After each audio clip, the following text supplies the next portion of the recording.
we'll get underway.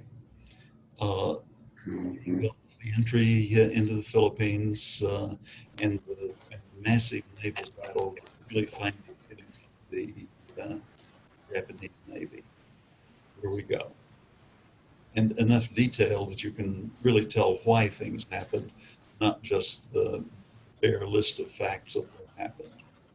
This is the light carrier Princeton on the left. Been hit by a Japanese bomb as part of the Battle of Leyte Gulf, burning in serious shape. And the ship just arriving on the right is the cruiser Birmingham, and she's alongside to assist and provide water for firefighting and rescue services.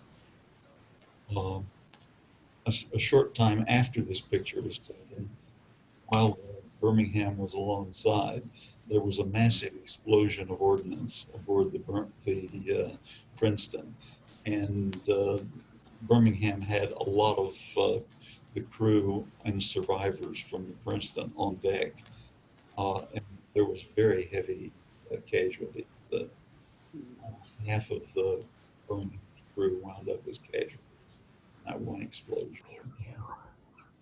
Um, So with the Philippines in U.S. hand, that link is absolutely broken. And so this really presents a severe threat to Japan. Now, the pictures on the right here are a sinking of a Japanese ship by a U.S. submarine. These were taken through the periscope of the submarine. And the ship is exploding and burning here, starting to sink and finally going down.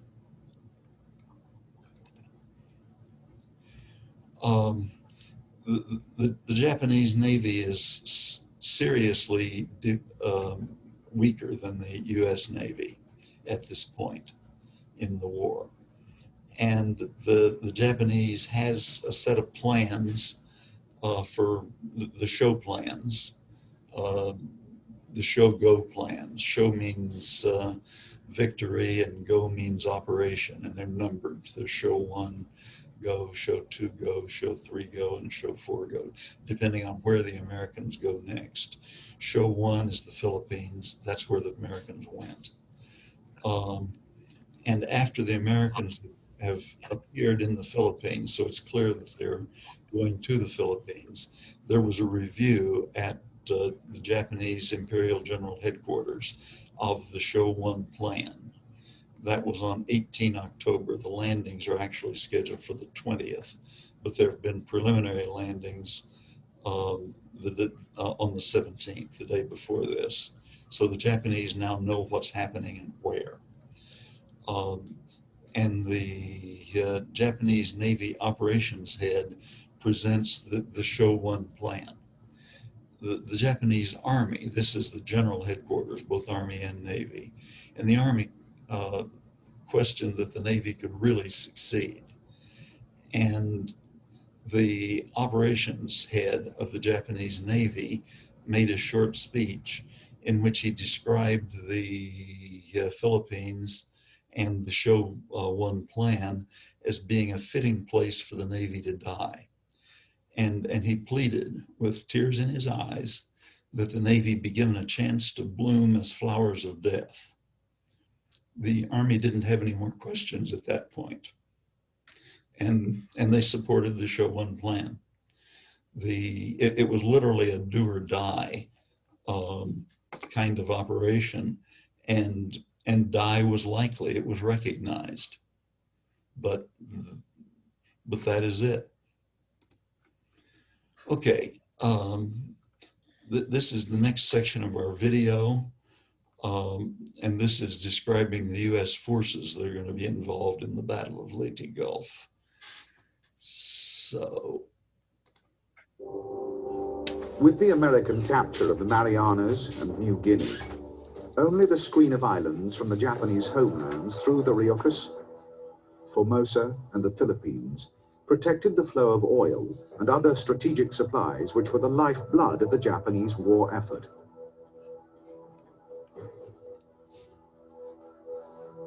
In the new Japanese strategy, The southwestern area, the main source of Japan's raw materials, was to be heavily fortified. So was the island chain linking the area to the Japanese homeland. Most Army and Navy aircraft would be deployed along the chain. At the same time, the Japanese Army would move troops from Manchuria and, with the Navy, create amphibious forces which could be sent to any area under attack.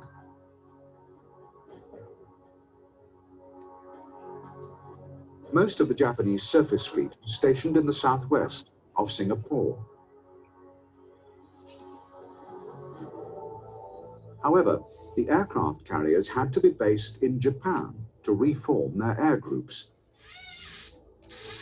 It was hoped that in November, the carriers could join the rest of the fleet near Singapore, creating a powerful combined force.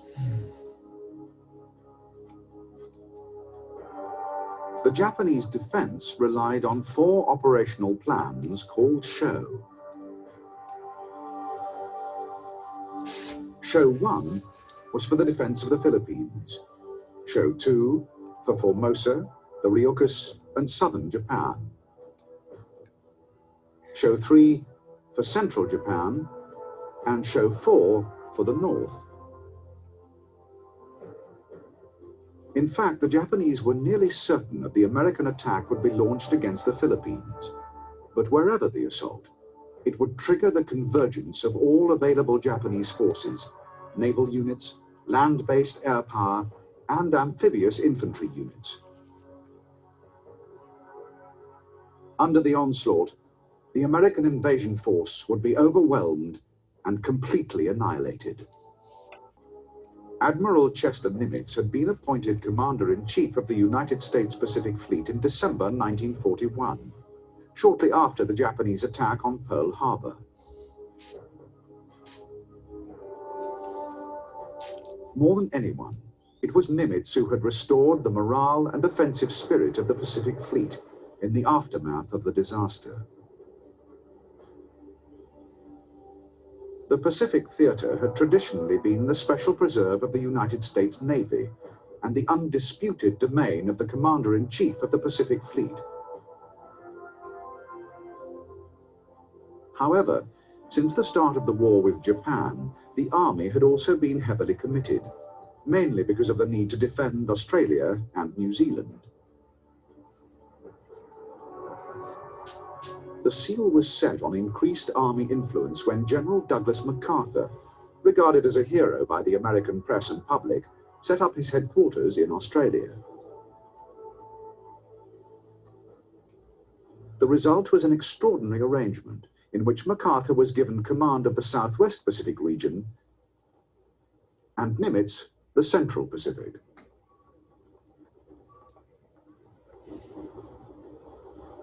Nimitz did his best to ensure that this unprecedented division of command should have a chance of working.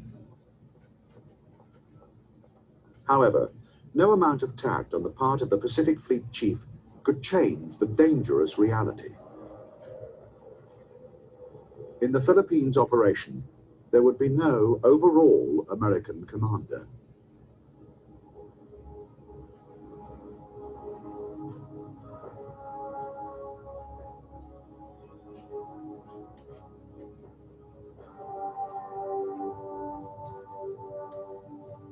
Admiral Soemu Toyoda was appointed Commander-in-Chief of the Japanese Combined Fleet in March 1943.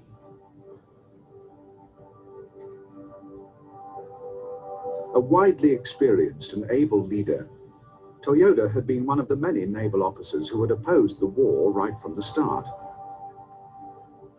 What was more, he had disagreed with the strategy that had been adopted, believing that Japan's plans for conquest were far too ambitious. A one-time chief of the Naval Technical Department, responsible for ships and equipment, Toyoda was well able to appreciate the dire situation in which Japan now found herself. Toyoda had always advocated the strategy of provoking a decisive battle to destroy the American Pacific Fleet. In spite of previous failures, he believed that Japan now had even less choice than before. With the show plans, Admiral Toyoda meant once more to try to inflict such a defeat on the Americans that they would be compelled to come to terms. His forces were weaker than ever, but if his fleet and his aircraft were used skillfully and boldly, he might yet win an historic victory.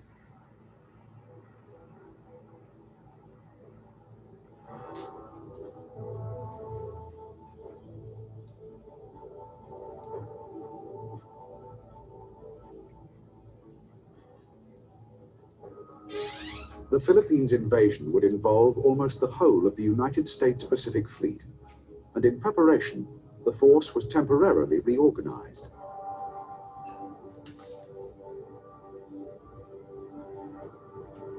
Admiral Halsey's Third Fleet was stripped of its amphibious and transport elements, and these were given to Seventh Fleet, which would carry out the actual landings. That still left Halsey with a formidable strike force to protect the invasion. Task Force 38 had nearly 1,000 aircraft on 17 fast carriers, along with a powerful escort of battleships, cruisers, and destroyers.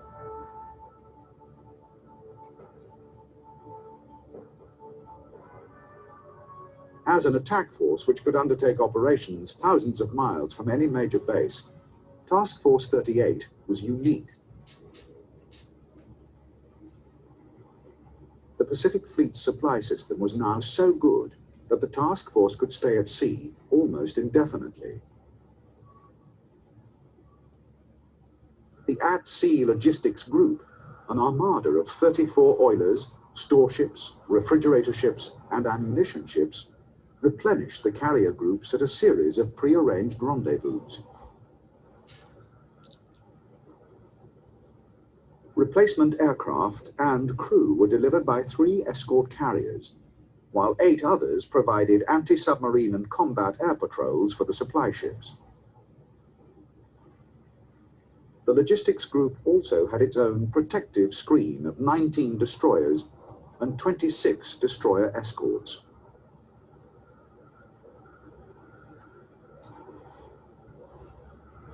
While Third Fleet had grown in nearly 3 years of war to become the most powerful naval force afloat, Seventh Fleet had traditionally been the poor relation.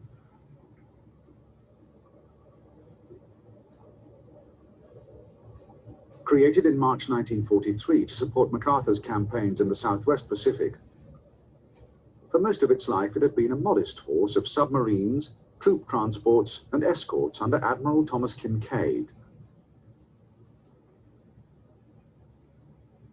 Now, however, in the build-up to the late invasion, it was becoming one of the largest fleets ever assembled.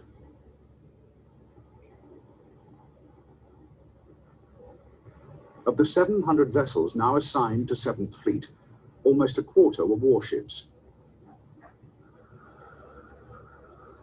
As well as his original fleet and his amphibious forces, Admiral Kinkaid had Task Force 77, the powerful force of battleships, cruisers, destroyers, and escort carriers, which would provide close protection for the invasion fleet and fire support for the landings.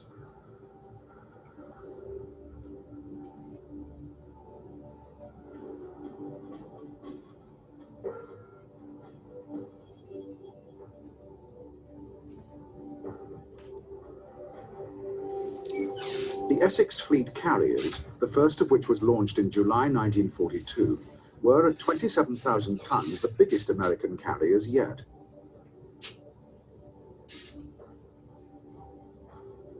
With a top speed of 33 knots, they were also the fastest. The Essex carriers could operate an aircrew of 82 aircraft and carry nearly 250,000 gallons of aviation fuel.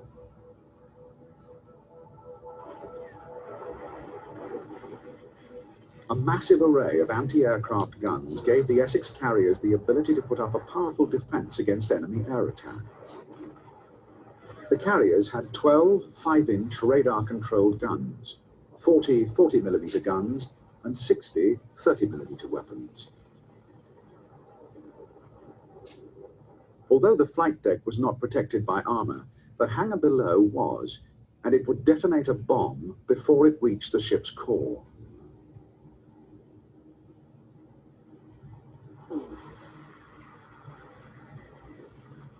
By October 1944, 13 Essex-class carriers had been completed. Of these, 7 would take part in the battle at Leyte Gulf.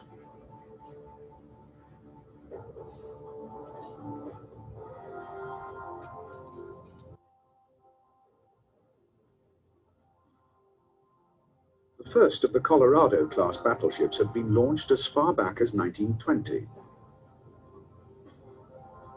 The ships displaced 32,000 tons, and their main armament was 8 16-inch guns in 4 turrets.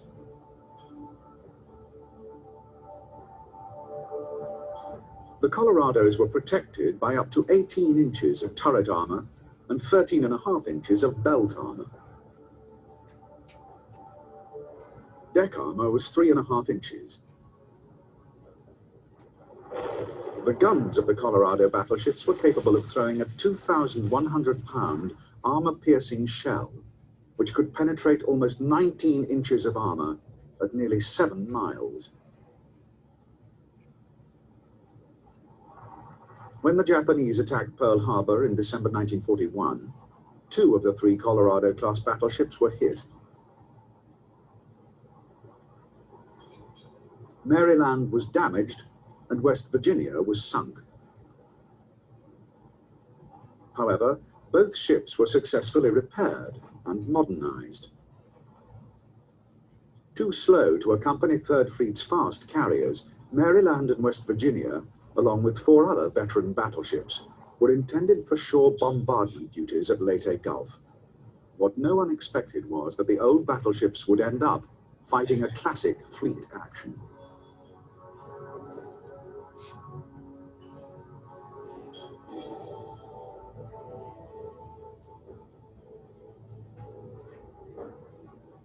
The escort carrier was first conceived as a cheap way to provide anti-aircraft and anti-submarine cover to convoys carrying war materials and troops across the Atlantic. As the war in the Pacific had gathered pace, a new role was found for the escort carriers. They could relieve the fast fleet carriers of the task of giving air support to amphibious landings.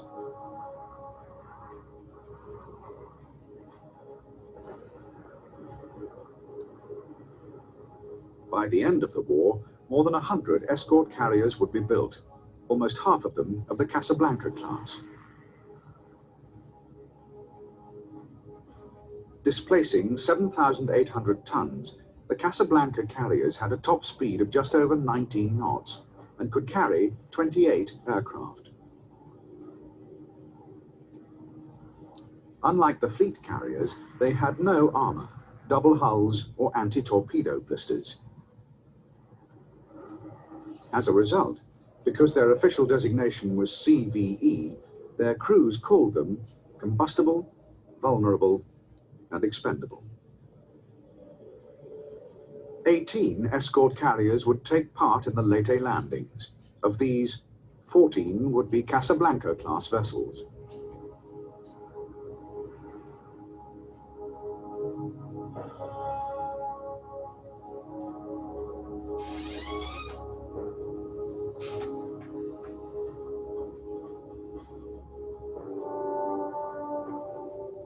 By 1944, American carrier pilots, the men at the cutting edge of the war at sea, were trained to a higher standard than the flyers of any other navy. There was no shortage of high-quality recruits, nor were training programs limited by aircraft availability or fuel supplies. Even the rawest American naval aviator had 2 years training and more than 350 hours flying time.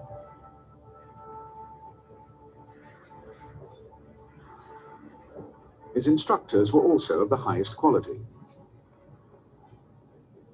Unlike the Japanese, who kept their pilots on operations until they were killed, the Americans rotated theirs through the training schools.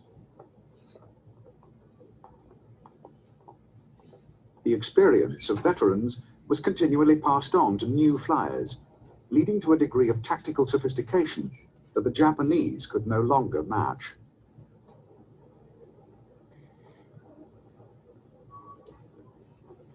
As for the sailors of the American fleets that would clash with the Japanese at Leyte, morale had never been higher.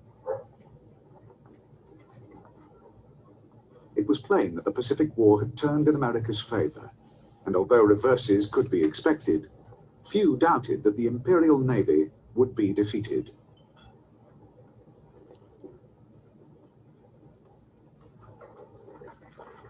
Lengthy periods on operations had raised seamanship and gunnery skills to very high levels, and in both American fleets there was a keen desire to come to grips with the enemy.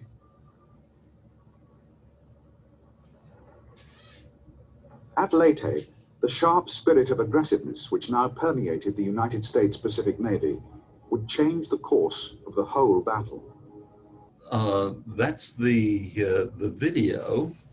Now, let me go back to this and the next chart. Okay, Elwood is now going to talk about battleships in general, and specifically the Japanese Yamato class battleships, which were quite exceptional. The primary offensive weapon of the battleship is the big gun. All the other weapons are secondary and defensive in nature. The big guns are usually all, particularly on modern battleships, located in armored turrets, either forward or aft of the central citadel of the battleship, which includes the bridge, the control sections and radars, range finders, and secondary armament. Anti-aircraft guns, secondary batteries, a lot of them, many of them, particularly on American battleships and British battleships, are dual purpose. They take on any attacks from small ships, small boats, and aircraft. Usually they are located in the main part of the battleship, around the bridge and control sections.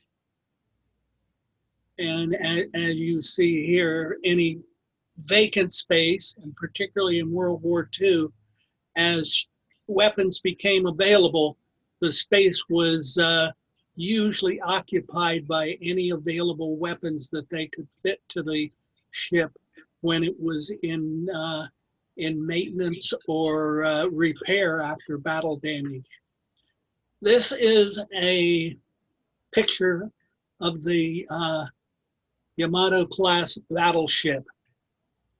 There are 3 main turrets with 3 guns each, 2 forward and 1 aft of the main structure of the ship, with the majority of the anti-aircraft and secondary armament located around that central island. The guns located in the armored turrets, unknown to the U.S. Navy, were 18-inch guns. Biggest guns fitted to a battleship to that time. This is a little information about what was available or what was out there during World War II. And as you see, the biggest guns, the 18-inch guns of the Yamato, were the largest fitted to any of the battleships. The British did have some monitors that carried 18-inch guns, but they were local, and they did not go to sea.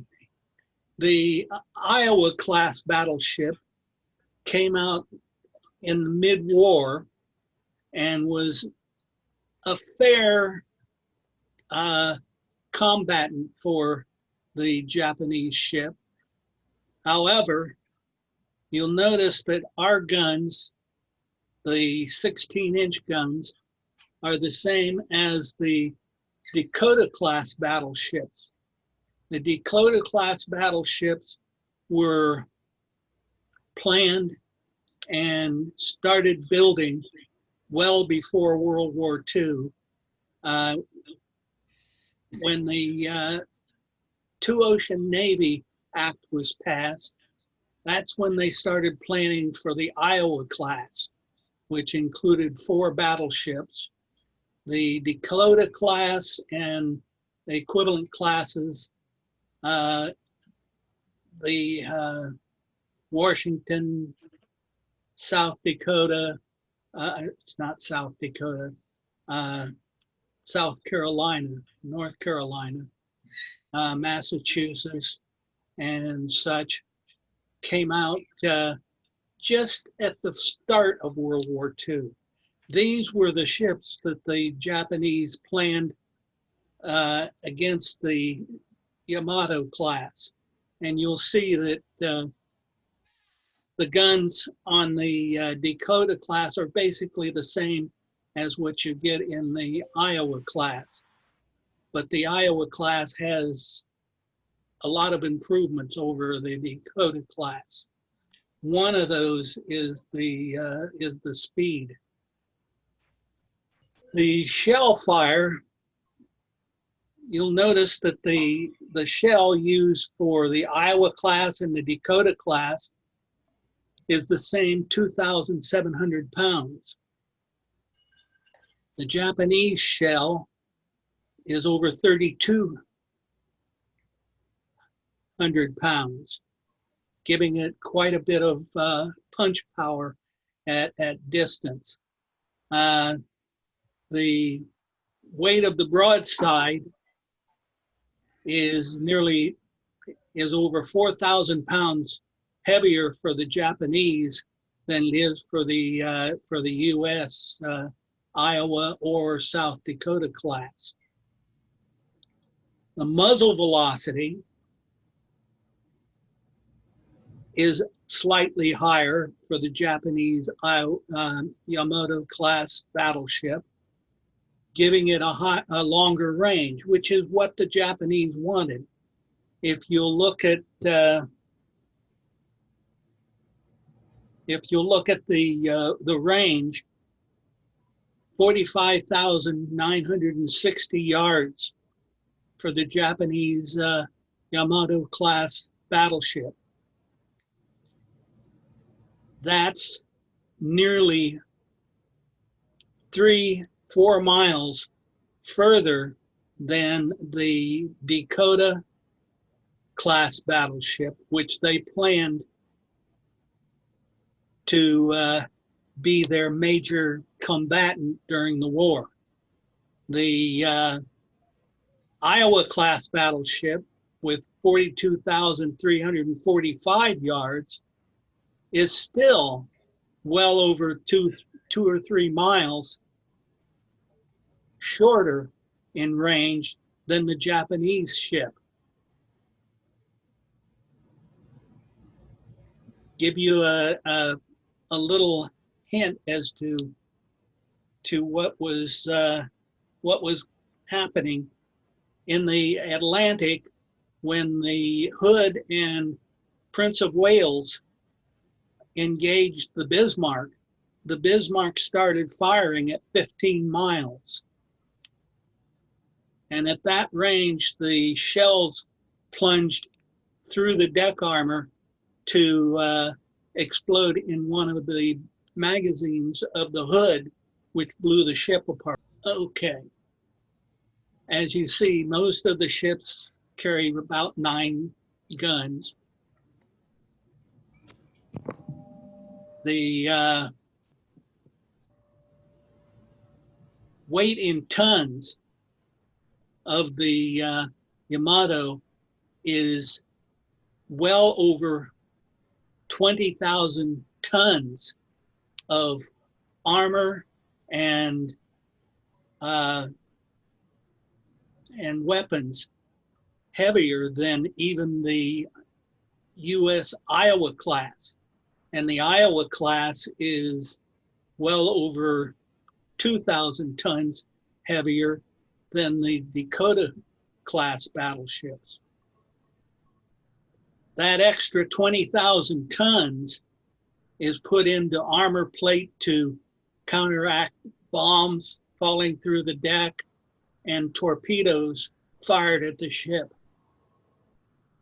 The speeds, if you compare the speed of the Yamato class at 28 knots to the South Dakota class at 27.5 knots, you'll see that the Japanese ship is very competitive in speed. The US ships at 27.5 knots, however, have a vibration problem which keeps them from going much faster. So they can't do 27.5 knots for very long. The Iowa class solved some of those problems by making the ship longer and keeping the ship's beam at 108 feet, which made it possible for the Iowa class battleships to go through the Panama Canal. The Japanese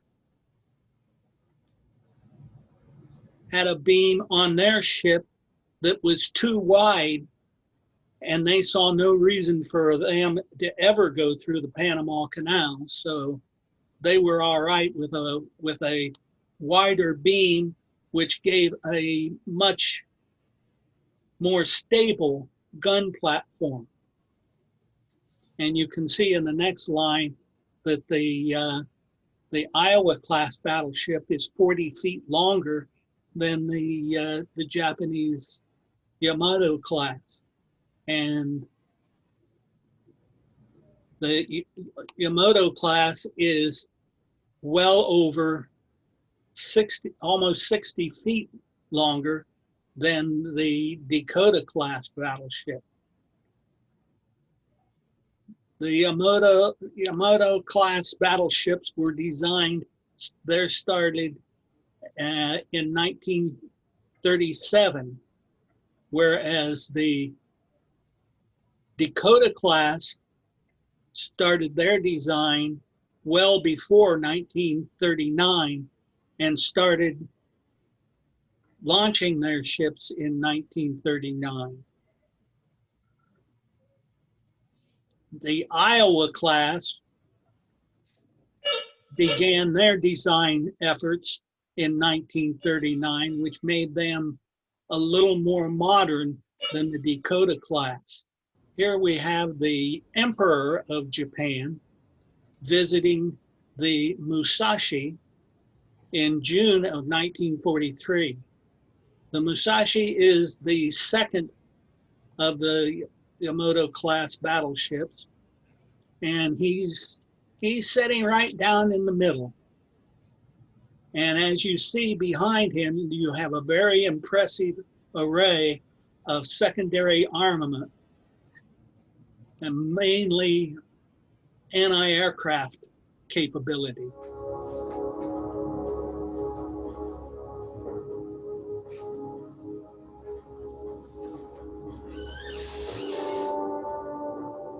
Although the big surface warships of the Japanese fleet were now permanently based near Singapore, Japanese planners would much prefer to have kept them in home waters.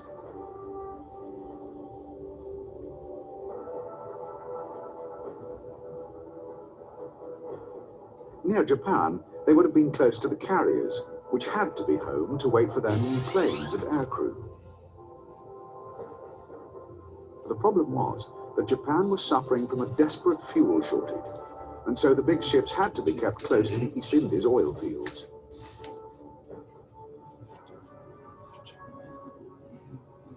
The cause of the Japanese fuel crisis lay with the activities of the American Pacific submarine fleet. 140 boats now prowled the Japanese sea lanes, and they had sunk 4 million tons of Japan's shipping. The Empire had neglected its anti-submarine defenses until it was too late, and by now it had lost more than half its oil tankers to underwater attacks. As a result, the Japanese Navy would have fuel enough for only one major sortie and would be unable to venture out again for another 2 months.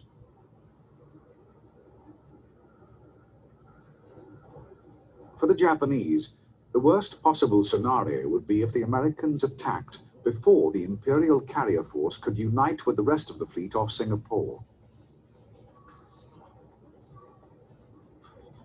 If that happened, the show plans would still have to go into operation, but the Navy would be forced to rely on its single remaining asset, the massive hitting power of its heavy surface warships.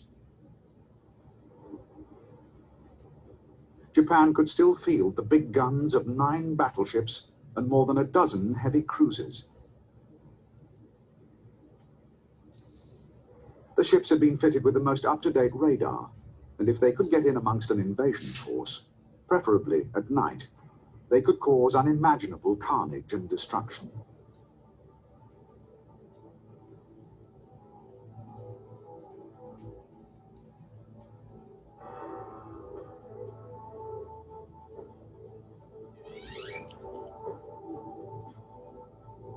Displacing a massive 64,000 tons, the Yamato-class battleships were the largest naval vessels yet built by any nation. Yamato and her sister ship Musashi mounted the biggest guns ever fitted on a warship. The main battery was 9 18-inch weapons in 3 triple turrets.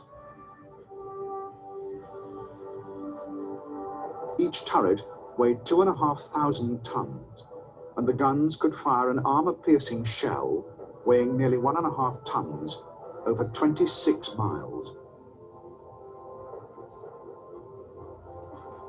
The ship's armor protection matched their firepower. Belt armor was up to 16 inches thick and could stop an 18-inch shell at 12.5 miles. 9-inch thick deck armor could withstand the impact of a 1-ton bomb dropped from 15,000 feet.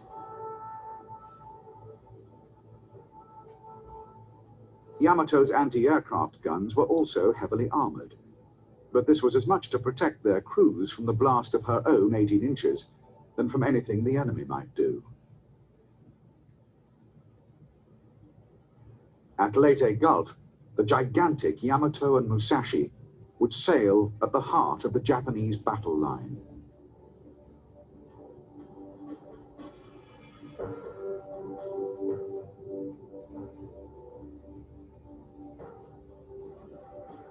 The most numerous of all Japanese aircraft, the Mitsubishi A6M Zero fighter, was the mainstay of the Navy's land and carrier-based fighter squadrons.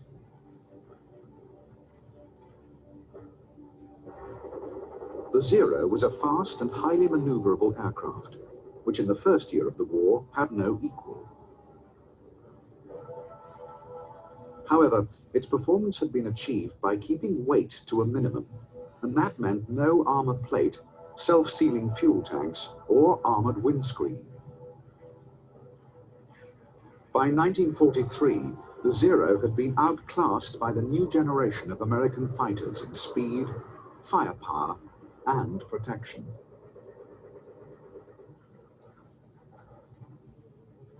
Although the Zero was a fighter, some Japanese commanders realized that it would just be capable of carrying a 550-pound bomb. Flown by a courageous and determined pilot, willing to ram an enemy warship, the bomb-armed Zero could become the most formidable weapon ever directed at an American fleet.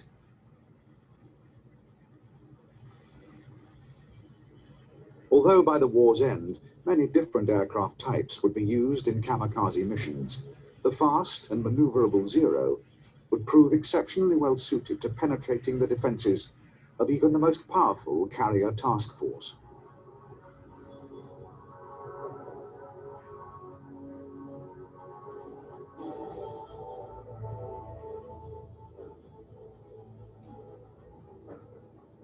The Mitsubishi Ki-21 bomber had first entered service with Japanese Army aviation in August 1938.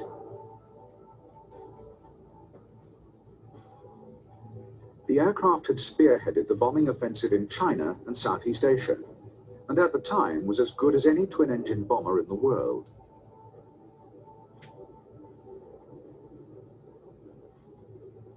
Although by 1944 the Ki-21 Sally was obsolete and suffering heavy losses at the hands of Allied fighters, the aircraft remained in first-line service.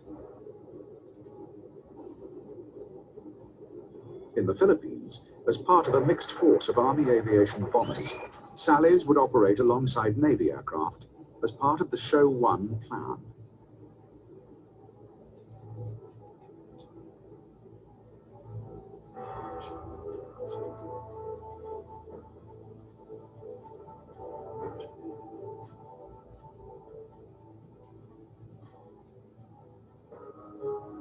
In 10 months to September 1944, the Japanese Imperial Navy had lost more than 5,200 pilots, 42% of its aircrew. Most of these had been operating from land bases. As for the carrier pilots, the most highly skilled of them all, they had been virtually wiped out.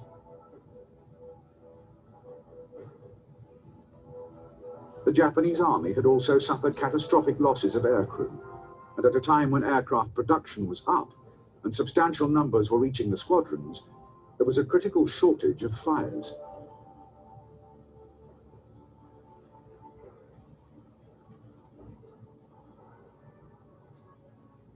In Japan, both Army and Navy training schools had simplified their programs in the hope of producing more pilots in a shorter time.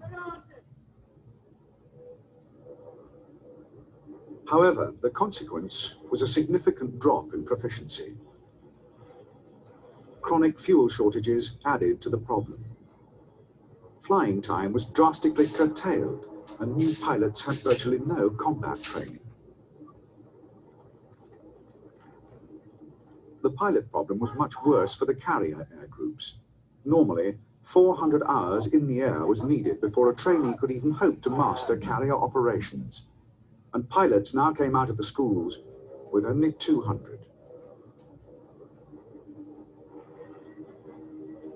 While both Army and Navy tried desperately to train the pilots they needed if they were to have any hope of defeating the next American invasion, the Japanese fleet near Singapore embarked on an arduous training program of its own.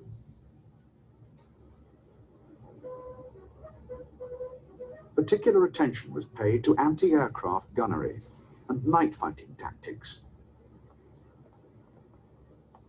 The Japanese Navy had always come off best in night battles, and it was hoped that by the most careful preparation, even an enemy as powerful as the Americans could be outfought and humiliated.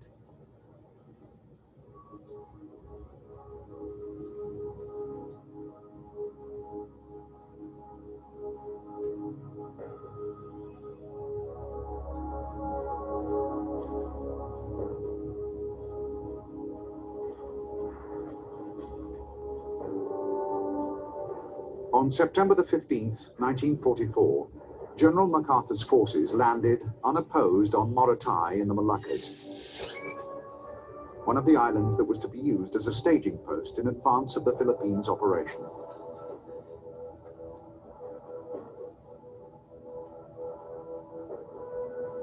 On the same day, Nimitz forces landed on Peleliu in the Palau Islands, intended as another staging post on the way to Leyte.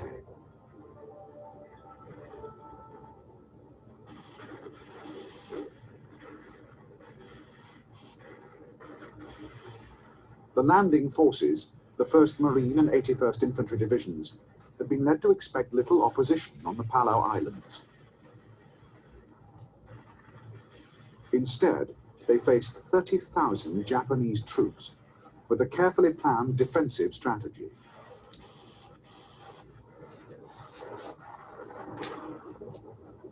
On Peleliu, the Japanese had transformed hundreds of caves into fortresses, and the Americans had to blast the enemy out of each stronghold in turn.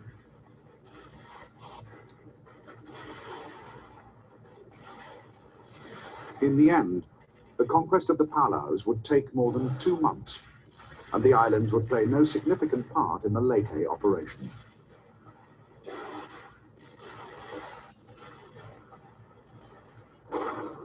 Even as the fighting in the Palaus was still going on, the Leyte invasion force was already setting sail.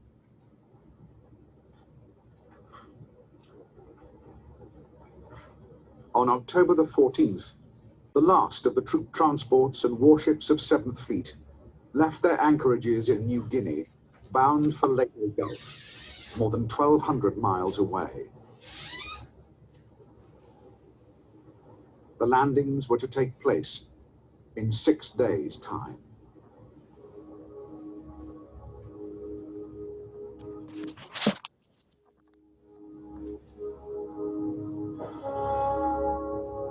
It is. The ships, mainly controlled by Admiral Kincaid and Admiral Halsey, they had 8 fleet carriers, and these were mainly the Essex class, with the Enterprise also. 8 light carriers. These were carriers that were designed on the hulls of a cruiser, and they had a top speed of around 28, 29 knots, so that they were fast enough to keep up with the fleet, the battle fleet. And they added carrier decks to the battle fleet for providing combat air patrols, anti-submarine warfare, air-sea rescue, and other things that would take up the work that the fleet carriers would not be good for use of their flight time. The light carriers provided support, provided additional logistics in replacing air crews and aircraft to the fleet carriers. 18 escort carriers. Now these carriers are built on the hulls of merchant ships, and like they were saying earlier, they had some that were up to 17, 18 knots, which were too slow to keep up with the battle fleet, but they would be useful in providing support for the invasion, providing coverage for and ground attack for the invasion, anti-submarine warfare, also combat air patrols, air-sea rescue, and things like that. In the Atlantic, the hunter-killer groups that would hunt the German U-boats, their central core was a escort carrier. And a lot of these were operated by the British in the Atlantic. Now, 12 battleships. We have the Iowa class. We have the South Dakota class battleships. We're with the battle fleet, with the escort carriers, and the fleet carriers. Another 6 battleships were those that were at Pearl Harbor and were raised, modernized, and increased the armament. And these battleships were there to provide uh, bombardment and uh, any Japanese ships that might come into contact with the invasion force. The cruisers, the U.S. had 24 cruisers compared to the Japanese 20. Japanese had 9 battleships. They only had 1 fleet carrier. Now, this fleet carrier is of interest because it's the Zukaku. The Zukaku is the last of the 6 Japanese carriers that attacked Pearl Harbor. The light carriers, for the most part, were built on merchant hulls and converted from oilers and seaplane tenders. Of the 9 battleships they've got, the Northern Force had 2 that were actually hybrid battleships where they took the guns off the aft deck, plated it over, and used it as a seaplane carrier. Now, notice the difference in the destroyers. The U.S. has 141 compared to only 35 for the Japanese. And the Japanese are hurting badly for escort destroyers.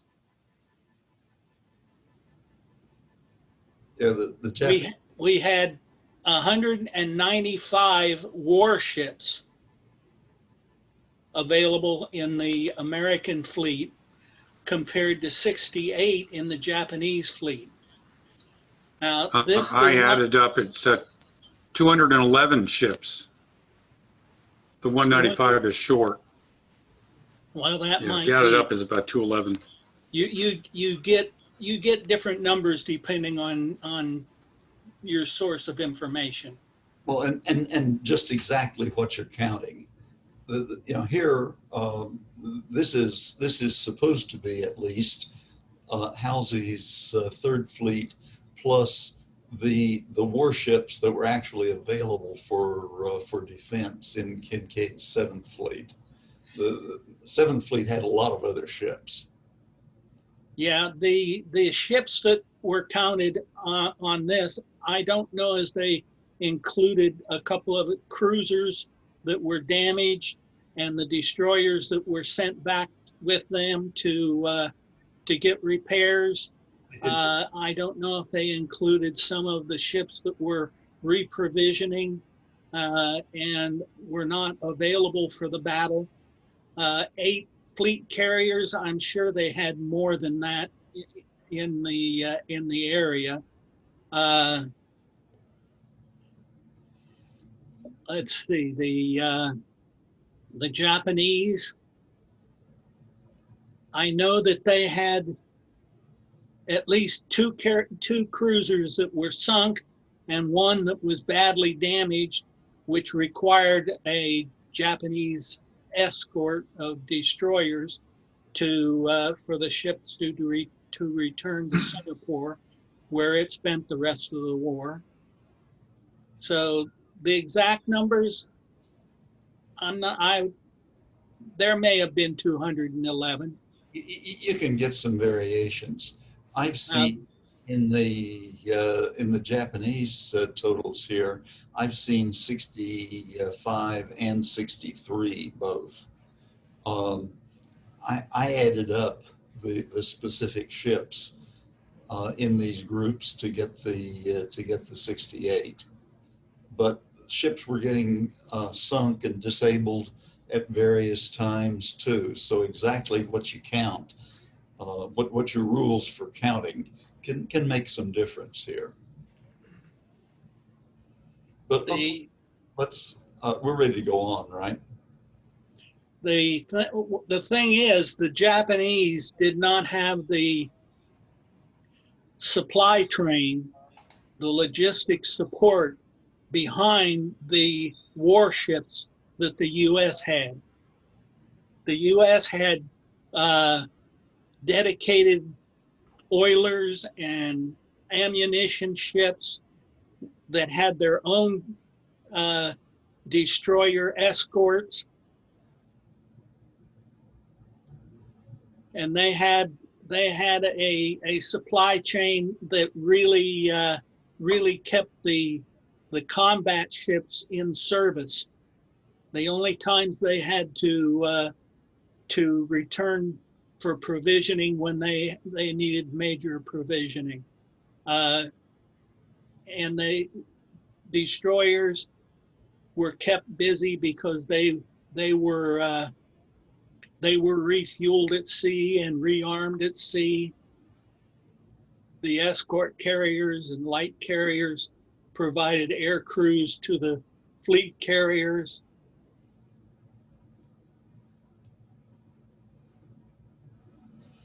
Okay, And none of these type of ships are counted in that 195.